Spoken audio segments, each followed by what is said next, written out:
Welcome, fellow knowledge explorers, to another deep dive. Have you ever paused to truly look at a plant and just wonder, how on earth do they do all that? No obvious movement, seemingly just existing. Yet, they literally feed our planet, sculpt our landscapes, and even inspire cutting-edge technology. Today, we're going to peel back the layers of a truly foundational topic, plant form and function. We've gathered an incredible stack of sources from Campbell Biology and Focus, 3rd edition, all focusing on vascular plants, the ones with roots, stems, and leaves. Our mission is to connect the dots, taking you from the intricate dance of cells right up to the grand survival strategies plants employ. We want to show you why understanding this silent majority of life is, well, kind of a shortcut to truly appreciating the living world around us. Indeed. Plants are the quiet powerhouses, aren't they? The primary producers in nearly every ecosystem. Their unique ability to capture light energy through photosynthesis and acquire all their needs from two vastly different environments, the soil below and the air above, well, that makes them central to understanding life itself, from how we grow our food to the health of our planet. Okay, let's dive in then and discover the incredible story of how plants build themselves, find what they need to live, make more of themselves, and brilliantly adapt to a constantly changing world. Let's start at the very beginning. What are the essential components that make a plant? Well, a plant. We're talking about roots, stems, and leaves. These three fundamental organs. They're like their basic toolkit, right? But with surprising versatility. That's right. These core organs are perfectly adapted for life on land. Roots anchor the plant, absorb water and minerals from the soil. Pretty straightforward. Leaves are their solar panels, capturing sunlight and carbon dioxide for photosynthesis. And stems act as the central scaffold, positioning leaves to catch light and elevating, the reproductive structures. Right. Think of a common flowering plant, like maybe a sunflower. You see its roots below and the shoot system above, complete with tiny growing points called buds, and where leaves attach to the stem nodes, inner nodes, each part serving a crucial function. I really like that idea of two worlds, roots below, shoots above. And you mentioned versatility. Even within these basic organs, there are some pretty fascinating adaptations. Absolutely. Take roots. Some are like stilts, called prop roots, offering extra support for top-heavy plants like corn. You've probably seen those. Yeah, I think I have. Others, like beets or carrots, are storage roots packed with nutrients. And in mangroves, you'll see these weird pneumatophores that poke up from waterlogged soil just to grab oxygen. Wow. Stems, too, have diverse forms. Rhizomes are underground stems for horizontal growth, while stolons, like you see on a strawberry plant, are runners for making new plants asexually. Like little clones spreading out. Exactly. And potatoes, they're actually tubers, which are modified stems for food storage. Huh. I always thought potatoes were roots. Common mistake. And even leaves, primarily for photosynthesis, can become sharp spines for protection in cacti, or flexible tendrils for climbing in peas, or even thick storage leaves, like in an onion bulb. It's like plants are masters of modular design then. Just repeatedly building these stem leaf bud patterns. You mentioned Romanesco broccoli in the sourced. It really does look like a living fractal. And this isn't just random. It's a carefully orchestrated, genetically determined process. Precisely. And what's truly remarkable is that plants exhibit indeterminate growth. Indeterminate growth, meaning they just keep growing. Pretty much. Unlike most animals, they can keep growing throughout their entire lives, at least potentially. This continuous growth is thanks to special, perpetually dividing cells called meristems. Meristems. Okay. Yeah, apical meristems at the very tips of roots and shoots are responsible for primary growth. That's what makes the plant taller and roots deeper. So primary growth is all about length, reaching for the sky and digging into the soil. And I've noticed those tiny root hairs, those fuzzy extensions near the root tips. They must be vital for soaking up water, right? Absolutely vital. Those root hairs vastly increase the root's surface area, makes it incredibly efficient at absorbing water and minerals. It's a huge surface area boost. And then, in woody plants, you have another set of meristems, the lateral meristems. These are responsible for secondary growth. Secondary growth, so that's thickness, girth. Exactly. That's where the impressive bulk of a tree comes from. The vascular cambium forms new layers of wood, that's secondary xylem on the inside, and secondary phloem, or inner bark, on the outside. Meanwhile, the cork cambium creates the tough, protective outer bark. Right, the bark we actually see. Yes, and this layered growth is what gives us annual growth rings in trees. You can count them to estimate age. and even learn about past climate conditions. Wetter years might mean whiter rings, for instance. It's a direct link between microscopic cell division and the macroscopic history of a forest. That's incredible, like reading a history book in the wood itself. And it all starts at the cellular level. How do these tiny cells organize themselves into tissues? Good question. Yeah, cells organize into functional units. All plant organs consist of three fundamental tissue types. There's dermal tissue, which is the protective outer skin, like our epidermis. Okay. Then vascular tissue, the plant's internal transport system. That includes xylem for water and minerals and phloem for sugars. The plumbing system. Right. And finally, ground tissue, which handles everything else, metabolic functions, storage, support. These tissues form a continuous network throughout the plant, though their arrangement can differ. Like, if you slice through a corn stem versus a sunflower stem, you'll see the vascular bundles are scattered in the corn, a monocot, but arranged in a ring in the sunflower, a eudicot. Different blueprints. Got it. So we can think of the vascular tissue as connecting the kitchen, the leaves making food to the basement, the roots absorbing resources, an elegant interconnected system. Okay, so with that amazing structure in place, how do plants actually get what they need to survive and thrive? It's not like they can just walk over to a water cooler or, a buffet. Exactly. And this is where their adaptations for resource acquisition become really evident. Early vascular plants had to evolve specific features to survive on land. Things like a waxy cuticle to prevent water loss, those roots for anchorage and absorption we talked about, and the vascular tissue for long-distance transport. So it's all about efficient collection and delivery, maximizing intake, minimizing loss. Precisely. A plant's shoot architecture, the length of its stems, how it branches, even the arrangement of its leaves, often in patterns like ascending spirals. It's all optimized to capture as much sunlight as possible while minimizing self-shading. You don't want leaves blocking each other out. Makes sense. And at the same time, root architecture adjusts to nutrient availability. Roots will branch out like crazy in nutrient-rich soil patches or just grow straight through poorer areas to find better ones. This flexible adaptive growth is key. Plants can even self-prune, basically shedding leaves that aren't producing enough energy to be worth the resources. Cutting their losses, essentially. Yeah. And once they collect these resources, how do they move things around inside? Short distances first. Right, transport happens at different scales. Short-distance transport involves moving substances across individual cell membranes. This can be passive, just following concentration gradients, or active, requiring energy, often using proton pumps. Plants use hydrogen ions for this electrochemical gradient, unlike animals that often rely on sodium. And water movement specifically is driven by something called water potential. Water potential. Sounds physicsy? It is a bit. Think of it like this. Water always wants to move from an area where it's more free, less crowded by dissolved stuff or solutes, and under less physical pressure, to an area where it's less free. So water naturally moves from areas of higher water potential to lower water potential. This combination of solute concentration and pressure is key for how plants draw water up. So it's about the potential energy of water to move, like a cell brimming with water. Say it's pushing outwards, right? Exactly. That internal pressure, or turgor pressure, against the cell wall is vital for keeping plants stiff and driving growth. When cells lose water, they lose that pressure, become flaccid, and the plant wilts. I've heard of specialized channels that help water move across membranes, too. Makes it faster. You're thinking of aquaporins.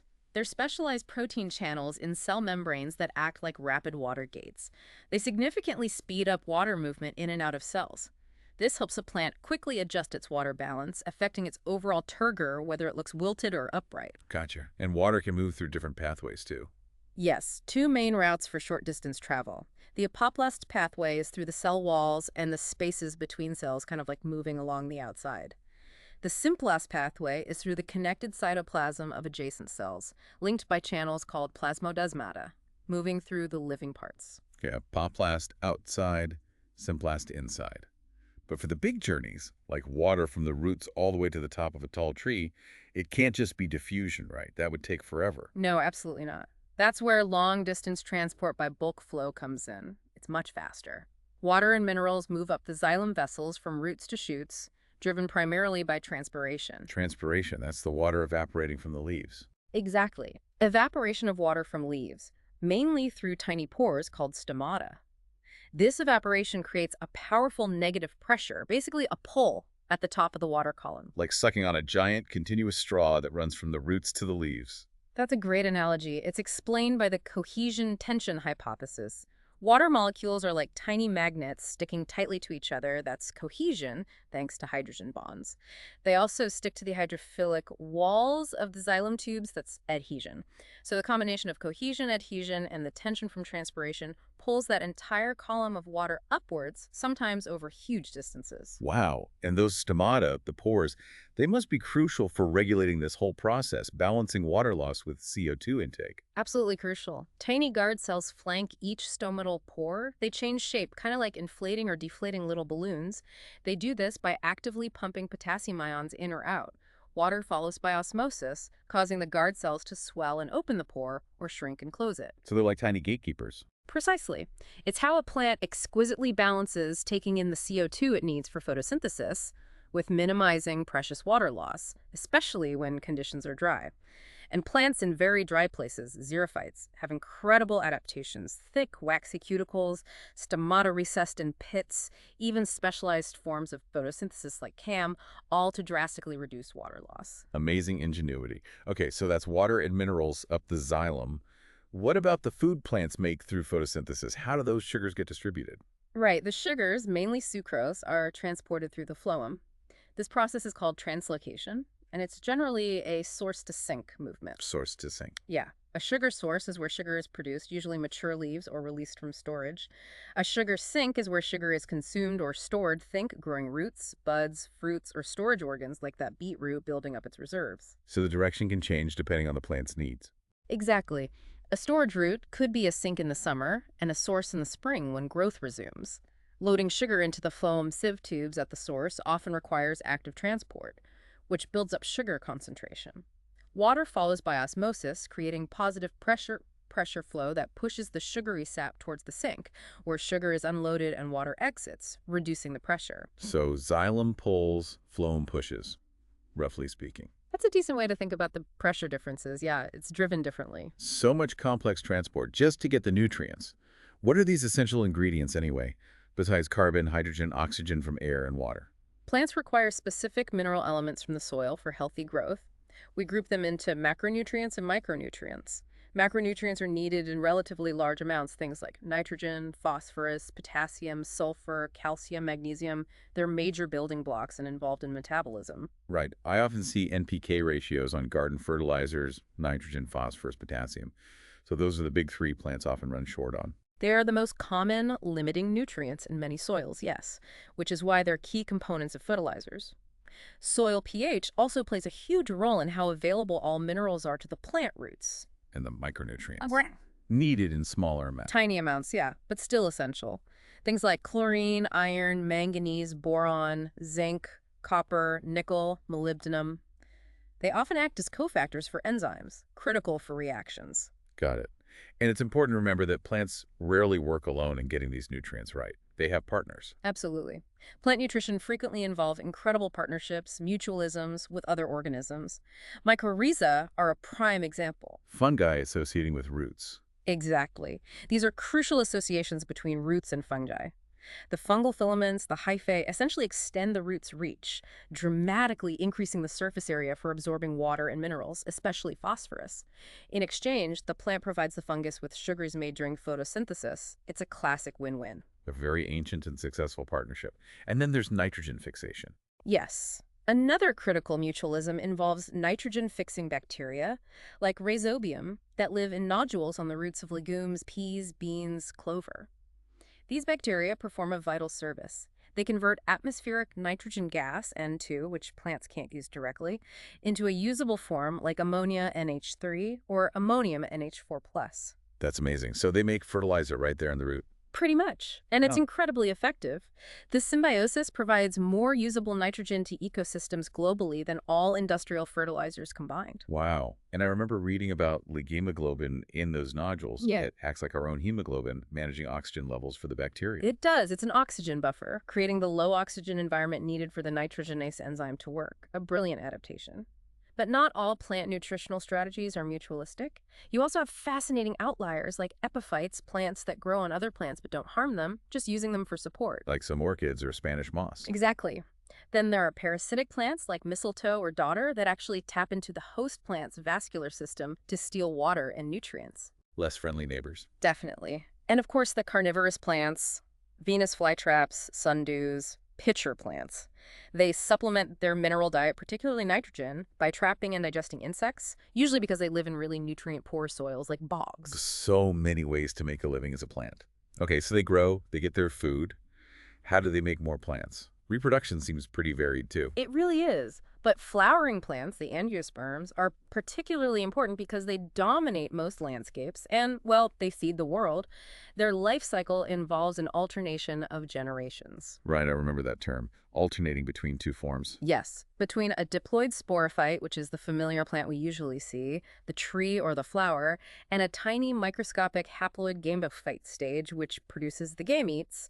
And the three Fs, flowers, double fertilization, and fruits, define this unique angiosperm life cycle. Okay, let's break that down. Flowers first. They're not just pretty, are they? Definitely not. Flowers are essentially the plant's reproductive factories, highly modified shoots. They're typically composed of 4 types of organs arranged in whorls. Sepals, often green, protect the bud. Petals, usually colorful, attract pollinators. The advertisers. Pretty much. Then stamens, the male parts, which produce pollen grains, and inside each pollen grain is the tiny male gametophyte. And finally, carpels, the female parts, which contain the ovules. Inside each ovule is the female gametophyte, the embryo sac containing the egg. So all the reproductive machinery is packed into the flower, and double fertilization. That sounds unique. What's that about? It's a truly unique angiosperm feature, yes. After pollination, when pollen lands on the receptive stigma of the carpel, a pollen tube grows down towards the ovule. This tube delivers 2 sperm cells into the embryo sac. 2 sperm. 2. One sperm fertilizes the egg, forming the diploid zygote, which will develop into the embryo, the baby plant. The second sperm fuses with 2 other nuclei in the embryo sac, called the polar nuclei. This forms a triploid 3N nucleus. Triploid. 3 sets of chromosomes. Yes. And this triploid nucleus develops into the endosperm, Which is? the nutrient-rich food supply for the developing embryo inside the seed. Think of the white stuff in a coconut, or the bulk of a corn kernel. This clever double fertilization mechanism ensures that the plant only invests energy in providing food, the endosperm, if the egg has actually been fertilized. No fertilization, no food wasted. That makes evolutionary sense. Oh. Smart. And then the fruit develops. Exactly. The fruit is the mature ovary of a flower, sometimes including other flower parts too. Fertilization triggers hormonal changes that cause the ovary wall to thicken and mature into the fruit tissue surrounding the seeds. And its main job is protecting the seeds and helping them disperse. That's the key role. Fruits are perfectly designed to aid seed dispersal by various means: wind, water, or animals. Like those winged maple fruits that helicopter down. Perfect example, or buoyant coconuts floating on ocean currents, or tumbleweeds rolling across plains. Then there are fruits with barbs or hooks, like burdock, burrs the inspiration for Velcro that cling to animal fur. And, of course, many fleshy fruits are designed to be eaten by animals. The animals digest the fleshy part, but the tough seeds usually pass through their digestive tract unharmed and are deposited somewhere else, often with a little bit of fertilizer. Huh. Very convenient. Okay, so that's sexual reproduction, but plants can also just clone themselves, right? Yes. Asexual reproduction, often called vegetative reproduction, is incredibly common and important for many plants. This can happen through fragmentation, like a piece of stem breaking off and rooting, or even a potato eye, which is a bud sprouting a whole new plant, or through specialized structures like stolons, those runners on strawberries that root and form new plantlets. There's even something called apomixis, where seeds are produced without pollination or fertilization. These seeds are genetically identical to the parent plant, clones via seed. Wow. What are the pros and cons of doing that versus sexual reproduction? Well, the advantages of asexual reproduction are clear. You don't need a pollinator, you pass on successful genes intact if the parent is well adapted, and the offspring, often starting larger than a seedling, can be stronger initially. The big disadvantage, though, is the lack of genetic variation. A population of clones is very vulnerable. If a new disease comes along or the environment changes drastically, they might all get wiped out. Whereas sexual reproduction shuffles the genetic deck. Exactly. It generates critical genetic variation through meiosis and fertilization. This variation is the raw material for adaptation, which is essential for long-term survival in an ever-changing world. Makes sense. And humans have been deeply involved in manipulating plant reproduction for millennia, haven't we? Since agriculture began. Oh, absolutely. Since the dawn of agriculture, humans have profoundly reshaped plants through artificial selection, choosing seeds from plants with desirable traits to sow the next generation and traditional plant breeding. Corn or maize is a classic example. Its wild ancestor looks nothing like the corn we eat today. It's entirely a product of human selection over thousands of years. It can't even disperse its own seeds without us husking it. We've really co-evolved with some of these crops. We have, and we've intentionally hybridized different varieties and sometimes even different species to combine desirable traits, higher yield, disease resistance, better taste, you name it. And now we have genetic engineering, which sounds like a much faster, more targeted way of doing that. It can be, yes. Genetic engineering allows scientists to introduce specific genes, sometimes even from completely unrelated organisms like bacteria, into a plant's genome much more quickly and precisely than traditional breeding. This creates transgenic organisms, or GMOs. What are some examples? Well, brat corn is a famous one. It's engineered with a gene from the bacterium Bacillus thuringiensis to produce a protein toxic to certain insect pests, like the European corn borer. This reduces the need for spraying chemical insecticides and can even lessen contamination by fungal toxins that enter through insect damage. Okay. Another example is golden rice. It was engineered to produce beta-carotene, a precursor to vitamin A, in the rice grain itself. The goal was to help combat vitamin A deficiency, a serious health problem in parts of the world where rice is a staple food.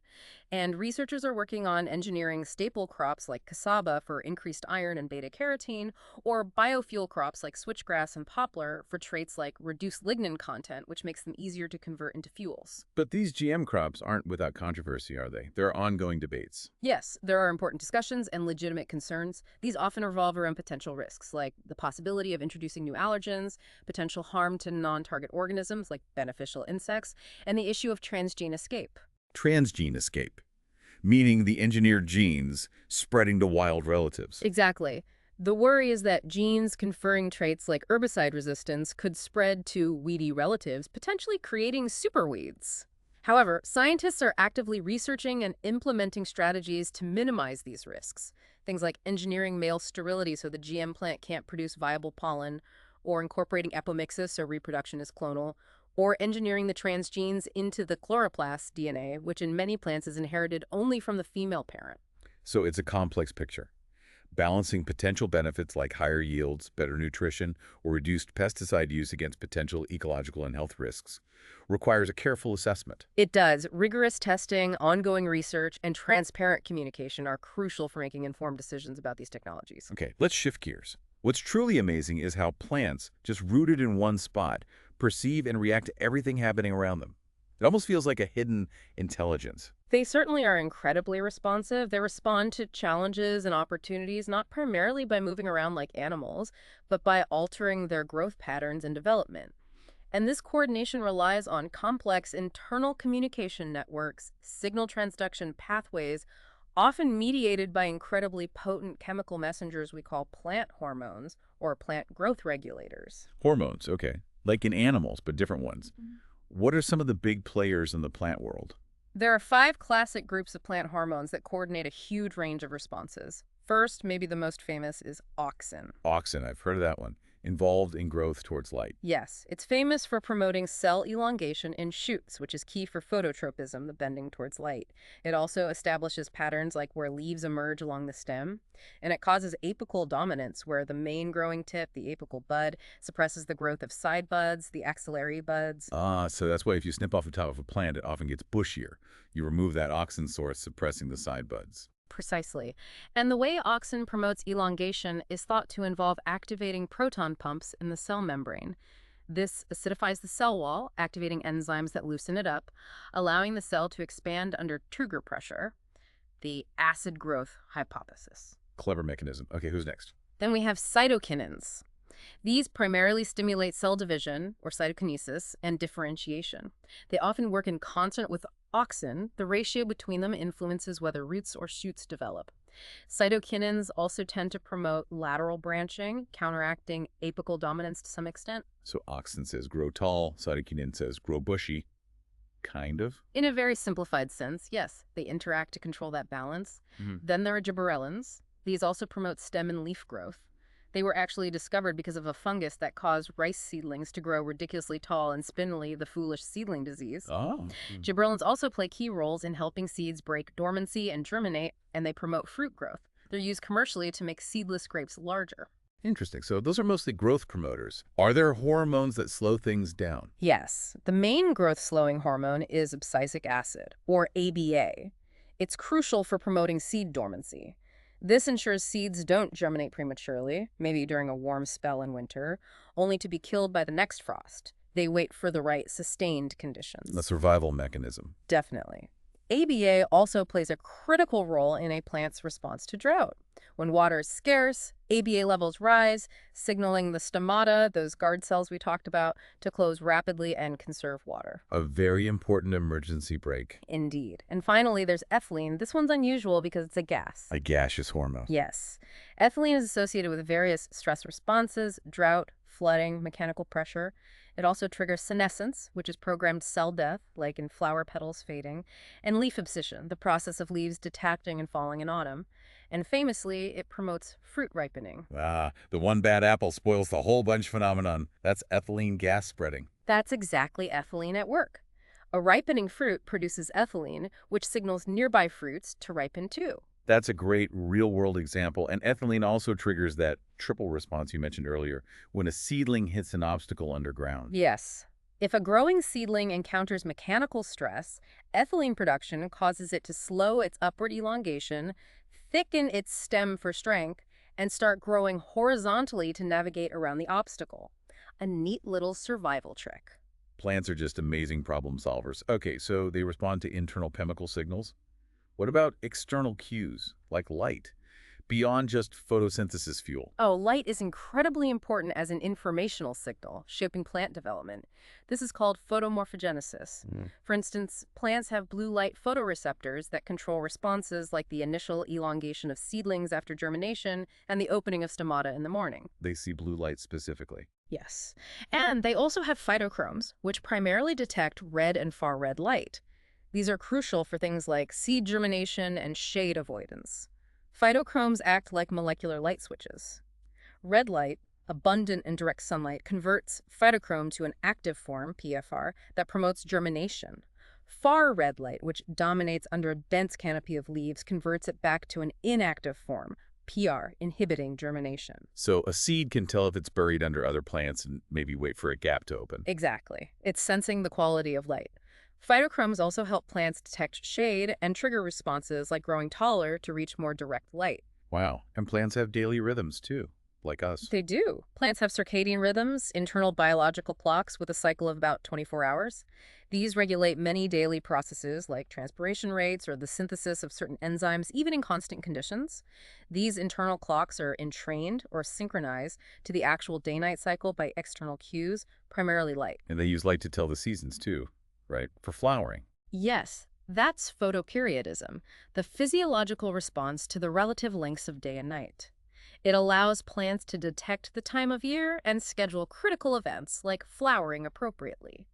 We classify plants as short-day plants, which flower when nights are longer than a certain critical length, typically in late summer or fall, or long-day plants, which flower when nights are shorter than a critical length, typically in spring or early summer. So it's actually the length of the night that matters most. Precisely. Experiments show that interrupting the long, dark period with even a brief flash of light can prevent short-day plants from flowering or induce flowering in long-day plants. It's the duration of continuous darkness that's the key signal. This research eventually led to the discovery of a signaling molecule, likely a protein called phlorogen, that travels from leaves to buds to trigger flowering. Fascinating. What are other signals? Gravity? Touch? Plants are surprisingly sensitive to those two. Gravitropism is their response to gravity. Roots show positive gravitropism growing downwards, while shoots show negative gravitropism growing upwards, even if you turn a plant on its side. How do they sense gravity, especially in the roots? It involves specialized cells in the root cap that contain dense starch grains called statoliths. These settle according to gravity, kind of like tiny pebbles in a jar, and this settling triggers signals involving auxin redistribution that guide the direction of root growth. Clever. and touch. Yes. Thigmomorphogenesis refers to changes in overall plant form in response to chronic mechanical stimulation, like wind causing trees to grow stockier trunks. And thigmotropism is a directional growth response to touch, like the tendrils of a vine coiling around a support. They touch something and then grow around it. And some plants have really rapid responses to touch, don't they? Like the sensitive plant. Yes. The Mimosa pudica, the sensitive plant. It rapidly folds its leaflets in response to touch. This isn't growth. It's due to a rapid loss of water pressure, or turgor, in specialized motor cells at the base of the leaflets. This response actually involves electrical signals, called action potentials, that travel through the plant, somewhat similar to nerve impulses in animals, though much, much slower. It shows plants can have quite rapid, coordinated responses even without muscles or nerves. Plants just keep getting more complex. Okay, what happens when the environment really gets tough? Drought, flood, heat, cold. They have remarkable responses to cope with these abiotic stresses, these non-living environmental challenges. For drought, as we mentioned, ABA triggers stomata to close. Plants might also roll their leaves to reduce surface area exposed to sun and wind, or even shed leaves entirely in extreme drought, all to conserve water, though obviously at the cost of photosynthesis. Right. What about too much water? Flooding. Flooding deprives roots of oxygen. In response, ethylene production is triggered. This hormone causes some cells in the root cortex to undergo programmed cell death, creating air tubes, called parenchyma, that act like snorkels to transport oxygen down from the aerial parts of the plant to the submerged roots. Making their own airways. Ingenious. Salt stress. Salt stress is tough because high salt concentrations in the soil can lower the water potential, making it hard for roots to take up water, effectively causing a water deficit even if the soil is moist. Plants cope by producing internal solutes to lower their own cellular water potential, helping them retain water.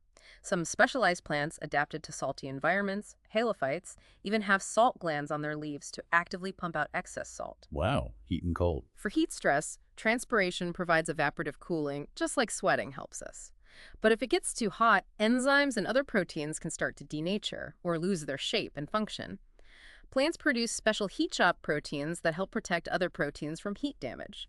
For cold stress, a key challenge is maintaining membrane fluidity. Cold makes membranes more rigid. Plants can respond by increasing the proportion of unsaturated fatty acids in their membranes, which helps keep them fluid at lower temperatures. Some plants even produce antifreeze proteins that inhibit the growth of damaging ice crystals within cells. They have antifreeze. That's amazing. Okay, one last area defending against living threats. Pests and diseases. Yes, plants are under constant attack from herbivores, plant eaters, and pathogens, disease-causing organisms like bacteria, fungi, viruses. They've evolved a sophisticated multi-layered defense system. Physical barriers first. Right. Against herbivores, you have physical defenses like thorns, spines, and tough leaves. Then there are chemical defenses, producing compounds that are distasteful or even toxic. Think of nicotine in tobacco, caffeine in coffee, or the potent narcotics in an opium poppy. These are often secondary metabolites, not essential for basic growth, but vital for defense. Chemical warfare. Pretty much. And some plants even have behavioral defenses, like releasing volatile chemicals when attacked by caterpillars. These chemicals can act as an SOS signal, attracting parasitic wasps or predatory insects that then attack the caterpillars, calling in reinforcements. That is brilliant. And against microscopic pathogens. Against pathogens, the first line is always the physical barrier, the epidermis and cuticle, or the periderm bark in woody plants. If a pathogen breaches that barrier, the plant mounts two levels of immune response. The first is PAMHAMP-triggered immunity, pathogen-associated molecular patterns. These are general molecular signatures common to many types of pathogens, but not found in plants, like flagellin from bacterial flagella or chitin from fungal cell walls. Plant cells have receptors that recognize these PMPs, triggering a general defense response, often involving antimicrobial chemicals. A broad-spectrum alarm system. Yes. But successful pathogens often evolve effectors proteins that can suppress or evade PMP-triggered immunity, allowing them to cause disease. This leads to the second level of defense, effector-triggered immunity. This is much more specific. Plants have hundreds of R proteins encoded by disease resistance, R genes. Each R protein typically recognizes a specific pathogen effector. Like a specific lock and key. Exactly. If an R protein recognizes its corresponding effector, it triggers a strong defense response. This often includes the hypersensitive response, HR. The HR involves rapid, localized cell death right around the infection site. It essentially seals off the pathogen, preventing its spread, often visible as dead spots on a leaf, like sacrificing a few cells to save the whole plant. Forming a quarantine zone. Right. And the HR often triggers a broader signal throughout the plant, leading to systemic acquired resistance. SAR. SAR is the long-lasting, non-specific defense response. A chemical signal, often related to salicylic acid, aspirin's relative, travels from the infection site, essentially putting the rest of the plant on high alert, making it more resistant to a wide range of future infections for some time. Priming the defenses everywhere. Yes, it's like a plant-wide immune boost. It's a remarkably sophisticated defense system for organisms that can't run away. Wow. What an incredible journey through the dynamic, seemingly silent world of plants. It's just mind-blowing when you put it all together. We've seen how their fundamental structures, roots, stems, and leaves are so ingeniously designed for life on land, how they intricately acquire and transport essential resources, and the remarkable ways they reproduce and adapt. From the tiniest genetic switch influencing whether a root cell grows a hair, to the grand dance of an entire forest responding to changing seasons, plants are truly masters of adaptation. Indeed. This deep dive into plant form and function really highlights their complex, interconnected systems. You're right. Every detail, from the physics of water potential to the subtle dance of hormonal signals, is part of a larger, integrated strategy for survival and propagation. It makes you realize that this silent majority of life on Earth is anything but passive. They are constantly interacting, responding, adapting. And understanding these principles isn't just academic curiosity, is it? It has massive real-world implications. It affects how we grow our food, how we manage ecosystems, how we fight plant diseases, and even inspires new technologies based on their strategies. For you, after studying all this, what stands out about the sheer ingenuity of plant life? What's the most impressive part? That's a tough question. But for me, I think it's the sheer elegance and efficiency of their solutions. Without moving, without a centralized brain like ours, they've evolved these incredibly intricate chemical communication networks and physical adaptations that allow them to precisely perceive and respond to the most subtle environmental cues like quality, gravity, touch, water availability, nutrient patches, threats. It's just, elegant. It's a profound testament to the power of natural selection shaping life over millions of years. A reminder that life finds a way, even rooted in a single spot. It really is. And here's maybe something to think about as we wrap up. Consider how this deep understanding of plant systems, all these intricate mechanisms we've talked about, how might that allow us to maybe engineer plants for entirely new purposes in the future? Perhaps cleaning pollution on a massive scale using specialized root systems, or even growing sustainable new materials directly, things far beyond what we currently imagine. That's all for this deep dive into the amazing world of plant form and function. Thank you so much for joining us on this enlightening exploration. We really hope you feel more informed and perhaps just a little more amazed by the green life all around you. And we definitely encourage you, keep observing those plants, keep questioning how they work, and keep exploring. There's always more to discover and appreciate. From all of us at The Deep Dive, thank you, and we'll catch you on the next one.